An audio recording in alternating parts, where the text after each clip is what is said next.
నౌకా చరిత్రం అనేది త్యాగరాజ స్వామి రాసిన గేయ నాటకం. ఆ గేయ నాటకాన్ని ప్రజెంట్ చేసాం. అదేంటంటే opera. You know what is opera? ఇప్పుడు గేయ నాటకం అనగానే దాంట్లో పాటలు, పద్యాలు, వచనాలు. ఒక సూత్రధారి ఉంటారు, వాళ్ళు నరేట్ చేస్తు వచనం కూడా మొత్తం సంగీతమేనండి. మీకు ఎక్కడ మాటలు వినిపించవు. సూత్రధారి పాడుతూనే నరేట్ చేస్తారు. దీంట్లో ఉండే క్యారెక్టర్స్ గోపికలు, కృష్ణుడు, సూత్రధారి, అంతే. ఇంతకు మించి క్యారెక్టర్స్ లేవు. దీనికి గౌరవనీయులు కూచి గారు ఆయన్ని మేము ఆహ్వానించి మా ఈ ఒపెరా ప్రజెంటేషన్ కోసం లైవ్ ఆర్ట్ వేయమని అడిగామండి. అప్పుడు గురువుగారు వచ్చి ఈ దీంట్లో పాడిన ప్రతి పాటకి ఒక్కో పాట 3 to 4 minutes ఉంటుంది, అంతకంటే ఉండవు. Maximum of 4 minutes. ఈ 4 minutes లోపల డ్రాయింగ్ వేసి దానికి పెయింటింగ్ వేసి కలర్ఫుల్గా అర్థవంతంగా, నాట్ ఓన్లీ డ్రాయింగ్ సంథింగ్, అది కాన్సెప్ట్ బేస్డ్ అనమాట. సో ఆ ఉండే సీన్ ఇప్పుడు ఆ పాటలో ఏముంది అనేది మనకి పిక్చరైజ్ చేసి చూపించారనమాట. ప్రోగ్రామ్ వచ్చేస్తాం దగ్గరికి. జస్ట్ 2-3 days ముందు రిహార్సల్స్కి అని చెప్పి అందరం అక్కడ గ్యాదర్ అయ్యాం. గురుగారు వచ్చారు, 3 days ముందే వచ్చారు. ఆ స్టేజ్ డెకరేషన్ అవన్నీ కూడా చూద్దామని చెప్పి వచ్చారు. తర్వాత ఇవి కూడా ప్లాన్ చేసుకోవాలి కదా, పెయింటింగ్స్ దేనికి, మా రిహార్సల్స్కి కంప్లీట్గా ఉన్నారు 3 days. అప్పుడు వచ్చిన రోజు నాకు అప్పుడు కూడా చాలా భయం. ఇప్పుడు పెద్దవాళ్ళతో ఎలా మాట్లాడాలో, ఎలా రిసీవ్ చేసుకుంటారో తెలీదు. నాకేం తెలుసు, ఇప్పుడు నాకు అర్థమైంది రైటో రాంగో తెలీదు. సరే, నాకు అర్థమైన భావం అదంతే. ధైర్యం చేసి వెళ్ళి గురువుగారు చిన్న మాట అడగచ్చాను. చెప్పరా తల్లి, ఏం కావాలని అడిగారు. మీరు ఈ ప్రోగ్రామ్కి ఆల్రెడీ ప్రిపేర్ అయిపోయి వచ్చి ఉంటారు, దేనికి ఏ పెయింటింగ్ వేయాలని. కాకపోతే నాకు ఇది ఇలా అర్థమైందండి, ఇది పాటలో డాన్స్లో కూడా చూపించలేము. ఎందుకంటే ఇల్యూజన్ ఏంటంటే, కృష్ణుడు రామావతారంలో నాకు అర్థమైన విషయం మళ్ళీ చెప్తున్నాను. ఇది అందులో ఆయన నిజంగా అది ఉద్దేశించి రాశారో లేదో నా మనసుకి తోచిన విషయం ఇది. రామావతారంలో ఉన్నప్పుడు ఆయన పుంసమోహన రూపం అంటారు. ఋషులు మునులు సైతం మోహించేవారట రాముని. అయితే ఈ వానర సైన్యం అంతా ఆయన్ని చూసి ఫ్లాట్. అప్పుడు వీళ్ళందరూ మొత్తం అయిపోయింది, పట్టాభిషేకం అన్నీ అయిపోయిన తర్వాత, ఆయన కూల్ అయిపోయిన తర్వాత రాముల వారిని అడిగారట, స్వామి మరి నువ్వు ఇంత వీరాది వీరుడివి, అందమైన వాడివి, నిన్ను చూసి ఇంతమంది మోహిస్తున్నారంటే ఆయన వరం ఇస్తారట, నా కృష్ణావతారం వస్తుంది, అప్పుడు మీరందరూ గోపికలుగా పుట్టండి, అప్పుడు ఆనందించండి నాతో. కృష్ణుడిని బ్రహ్మచారి అనే అంటారు. ఎంతమంది గోపికలున్నా, ఎంత అష్టమహిషులు ఉన్నా, అంతమంది గోపికలు ఉన్నా కూడా ఆయన ఏది అంటని వాడు, సర్వవ్యాప్త, ఏది అంటదు. ఇది నాకు అర్థమైంది. మరి దీన్ని ఎలా చూపిస్తాం? Illusion, it's an illusion. ఆ టైము ఈ టైము ట్రాన్సిషన్ చూపించాలి, డాన్స్లో చూపించలేము. చూపిస్తే ఈ గ్రాఫికల్గా మనం మీడియా ద్వారా చూపించవచ్చు. నాకంత టెక్నాలజీ లేదు. గురువుగారు వచ్చారు, గురువుగారిని అడిగాను, పెయింటింగ్లో అయితే దీన్ని చూపించడానికి వీలు ఉంటుందని నాకు అనిపించిందండి, ఇది మీకు సాధ్యమైతే చూపించగలరా గురువుగారు, ఇది ఒక్కటే అంటే చాలా సంతోషపడిపోయారు. సంతోషపడి, నువ్వు ఇలా నిలబడి కాదు, నీతో డిస్కస్ చేయాలి ఈ విషయం, కూర్చో మాట్లాడదాం అని చెప్పి అక్కడ కూర్చోపెట్టి, నువ్వు ఇంకేమీ గమనించావు నాకు చెప్పంటే యమునా నది గురించి రాశారు. దాంట్లో త్యాగరాజ స్వామి యమునా నది వర్ణన రాశారు. దాంట్లో పూర్తిగా అసలు మూడ్తో సహా సాయంత్రం పూట పక్షులు వెళ్తూ ఉంటాయి, కమలాలు ముడుచుకుని కలువలు వికసిస్తూ ఉంటాయి, అంటే సాయంత్రం. ఇది చాలా సెన్సిటివ్ లైన్ అన్నమాట. తర్వాత ఇంకా సాయంత్రం అయ్యేసరికి వాటర్ అంతా కూడా ఒకలాంటి డార్క్ షేడ్ వచ్చేసి మనకి పైన అంతా తేట తెలిసిపోయి కింద అన్ని మణుల్లాగా కనిపిస్తూ ఉంటాయి. ఆ మూన్ లైట్కి రత్నాలు మణుల్లాగా కనిపిస్తూ ఉంటాయి. చంద్రకాంతి పైన తెల్లగా మెరుస్తూ ఉంటుంది. అవన్నీ రత్నాలు మణుల్లాగా కనిపిస్తూ ఉండేసరికి నాకు అలా అర్థమైంది. నేను ప్రతి లైను చదివి, గురుగారు ఇది ఈ లైన్లో ఇది డిపిక్ట్ చేశారు, ఈ లైన్లో ఇది చెప్పారు, ఈ లైన్లో ఇది చెప్పారు అని చెప్పి ఇలా చేస్తూ ఉంటే చాలామంది అసలు ఎవరితో ఏం మాట్లాడుతున్నావో తెలుస్తుందా నీకు? లేదండి, నాకు అనిపించింది చెప్పానంటే గురువుగారు లేదు లేదు చెప్పనివ్వాలి, వాళ్ళ టాలెంట్స్ ఎవరైనా ఒకటి చెప్తుంటే వాళ్ళ టాలెంట్ బయటికి రావాలంటే ఎదుటి వాళ్ళు వినాలి. సో ఆ కార్యక్రమం అలా సక్సెస్ అయింది మొత్తం. చాలా సక్సెస్ అయ్యి తర్వాత ఏం జరిగిందంటే యాక్చువల్గా నేను అడిగిన పెయింటింగ్ రాలేదు, గురుగారు ఆ ప్రోగ్రాంలో వేయలేదు. కానీ నాకు దీని ద్వారా ఏమైందంటే గురుగారు ఒక మాట చెప్పారు, నువ్వు ఒక పంచి నా ఫోన్ నెంబర్ ఇస్తాను నీకు అనిపించింది నాకు ఫీడ్ ఇస్తుండు, నాకు ఎక్కడో అక్కడ ఉపయోగపడుతుంది, నీకు అర్థమైన నాకు చిన్న చిన్న పారాస్గా నీకు ఎంత తోస్తే అంత చిన్న పారాస్గా చేసి నాకు ఇవ్వండి. ఇలా పంపించేటప్పుడు నాకు అంటే కొంతవరకు అసలు కవర్ అయిపోయిందనమాట. ముందు స్టార్ట్ చేసిందేమో గోపికల ప్రస్తావన, ఒక్కొక్క గోపిక అవస్థ, ఒక్కొక్క గోపిక ఏం ఫీల్ అవుతోంది, తను ఎలా ఉంది, కృష్ణుడు ఏమనుకుంటోంది, ఇవన్నీ రాసేసాను. రాసిన తర్వాత గురువుగారు ఒకటే మాట చెప్పారు, ఇంక ఇక్కడి నుంచి నేను నిన్ను వదిలేస్తున్నాను. అంటే ఫస్ట్ మెసేజ్కి ఇవాళ నువ్వు పంపించే మెసేజ్కి ఎంత అంతరం ఉందో నువ్వే ఎనలైజ్ చేసుకో. ఇప్పుడు నీ ఫ్లో ఇప్పుడు బాగుంది, దీన్ని ఏం చేస్తావంటే ఆ ముందు ఏం జరిగింది అనేది కొంత రాసుకో, తర్వాత ఏం జరిగింది రాసుకో, దాన్ని సమగ్రించి మళ్ళీ చదువుకో.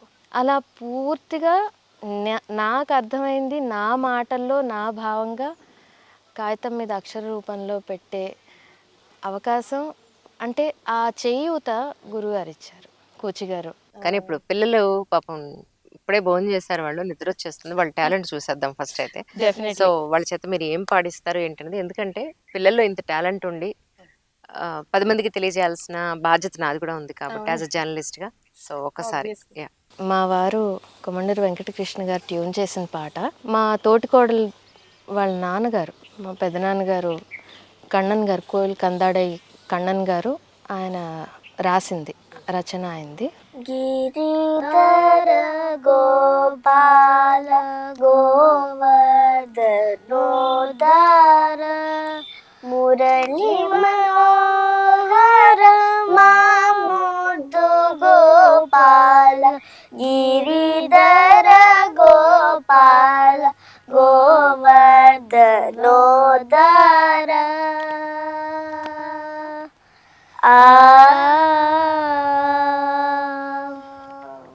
పరి పరి వేదముల పరువిడు మనసుకు, పరి పరి వేదముల పరువిడు మనసుకు, మరి మరి వెదకిన దొరకని దొరవుల, మరి మరి వెదకిన దొరకని దొరవులే గిరిధర గోపాల గోవర్ధనోదార.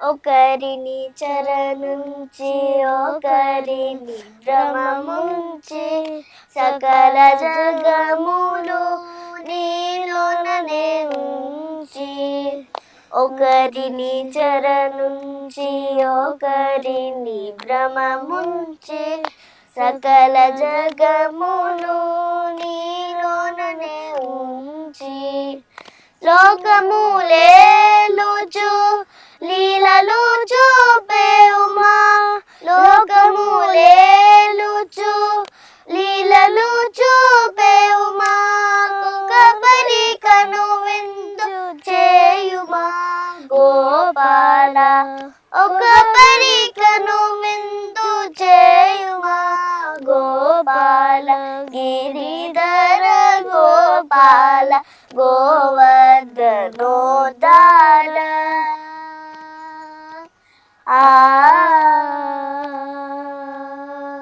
వెన్నుడవని నిన్ను వీక్షించెనొక తల్లి, కన్నయ్యవని నిన్ను లాలించే ఓ తల్లి, వెన్నుడవని నిన్ను వీక్షించెనొక తల్లి, కన్నయ్యవని నిన్ను లాలించే ఓ తల్లి, చిన్ని పాదములోన తరించరే పల్లె, చిన్ని పాదములోన తరించరే పల్లె, వెన్న దొంగయను మురిసేను ఆ పల్లె, వెన్న దొంగయను మురిసేను ఆ పల్లె గిరిధర గోపాల గోవర్ధనోద్ధార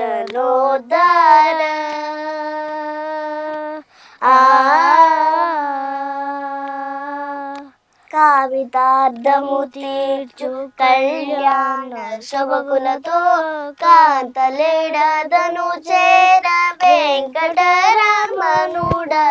కామితార్థము తీర్చు కళ్యాణ శోభకులతో కాంతలేడదను చేర వెంకటరమణుడవై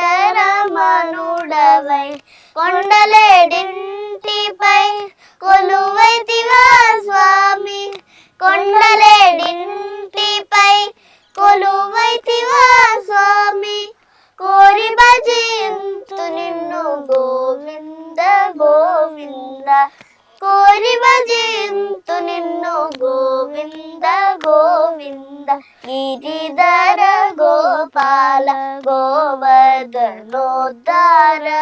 మురళి మనోహర మా ముద్దు గోపాల గిరిధర గోపాల గోవర్ధనోద్ధార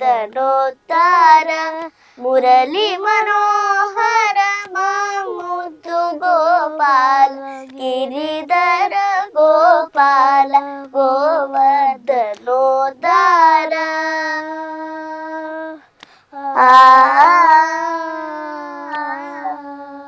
సూపర్ సూపర్. మొన్న కార్లో పెడుతుంటే వీడు పాడాడు, ఏం పాడాడో సరిగ్గా గుర్తులేదు నాకు యాక్చువల్గా. శ్లోకాలు చెప్తారండి రోజు ఇంటి నుంచి స్కూల్కి వెళ్తారు కదండి, ఖచ్చితంగా చెప్పాల్సిందే. అవునా? ఎవరు ప్రాక్టీస్ చేయించారు వీళ్ళ చేత? ప్రాక్టీస్ మేము చిన్నప్పుడు చెప్పాము, అలా 2-3 సార్లు బయటకు వెళ్ళినప్పుడు మేము చెప్పి అవునండి, అలా చేయిస్తే 3వ సారి 4వ సారి నుంచి వాళ్ళే చదివేస్తున్నారు. మా కోసం పాడతారా మరి? వనమాలి గదిశాంగి శంకి చక్రీ చనందకి శ్రీమాన్ నారాయణో విష్ణు వాసుదేవో విరక్షతు ఆపదా మహత్పత్తారం దాతారం సర్వసంపదాం లోకాభిరామం శ్రీరామం భూయో భూయో నమామ్యహం. ఆంజనేయమతి పాటలాననం కాంజనాద్రి కమనీయ విగ్రహ పారిజాత తరుమూలవాసిన భావయామి పవనానందన ఎత్ర ఎత్ర రఘునాథ కీర్తనం తత్ర తత్ర సమస్తకాంజలి బాష్పవారి పరిపూర్ణలోచన మారుతి మమత రాక్షసాంతకం బుద్ధిర్బలం యశోధైర్యం నిర్భయత్మరోగతం అజాడ్యం వాక్పటుత్వం చ హనుమత్స్మరణాత్ భవేత్. హనుమానంజనాసోను వాయుపుత్రో మహాబలః రామేష్ట ఫల్గుణసఖः పింగాక్షో నిత్య విక్రమः ఉదతిక్రమణశ్రేవ సీతా శోక వినాశకः లక్ష్మణ ప్రాణదాతా చ దశగ్రీవ చ దర్పः ద్వాదశేతాని నామాని కపీంద్రశ మహాత్మనः స్వాపకాలే పటేల్నిచ యత్ర కాలే విశేషతः తస్మత్తు భయం నాస్తి సర్వత్ర విజయీ భవేత్. రామాయ రామభద్రాయ రామచంద్రాయ వేదసే రఘునాథాయ నాథాయ సీతాయ పతయే నమః. శ్రీరామ రామ రామేతి రమే రామే మనోరమే సహస్రనామ తత్తుల్యం రామనామ వరానని. నువ్వు ఇంతకి నువ్వే క్లాస్ చదువుతున్నావు? 3rd class. వాడు 2nd, నువ్వు 3rd. 1 ఇయరే గట్టిగా. సేమ్ స్కూల్ నువ్వు కూడా. ఇవన్నీ ఎప్పుడు ప్రాక్టీస్ చేస్తావు? పొద్దున్న సాయంత్రం? సాయంత్రం ఇంటికి వచ్చాక.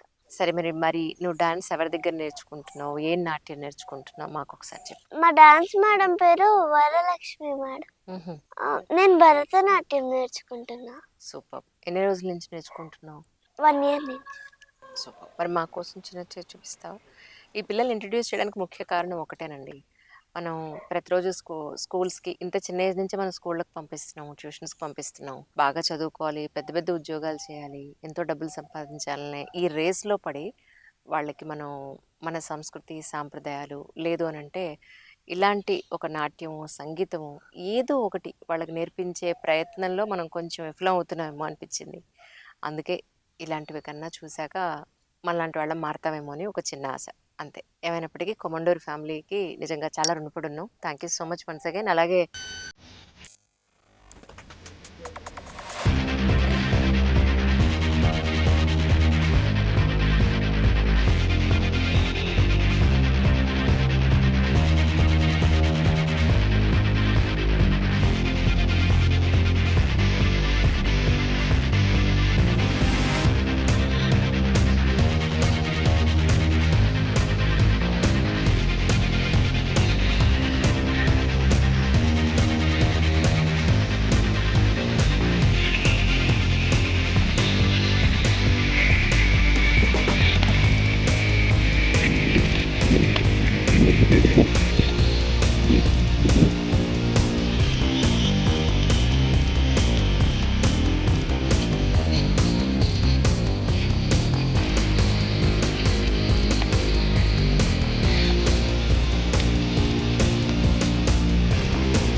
ఇదండి నేను రాసిన పుస్తకం నౌకావలోకనం.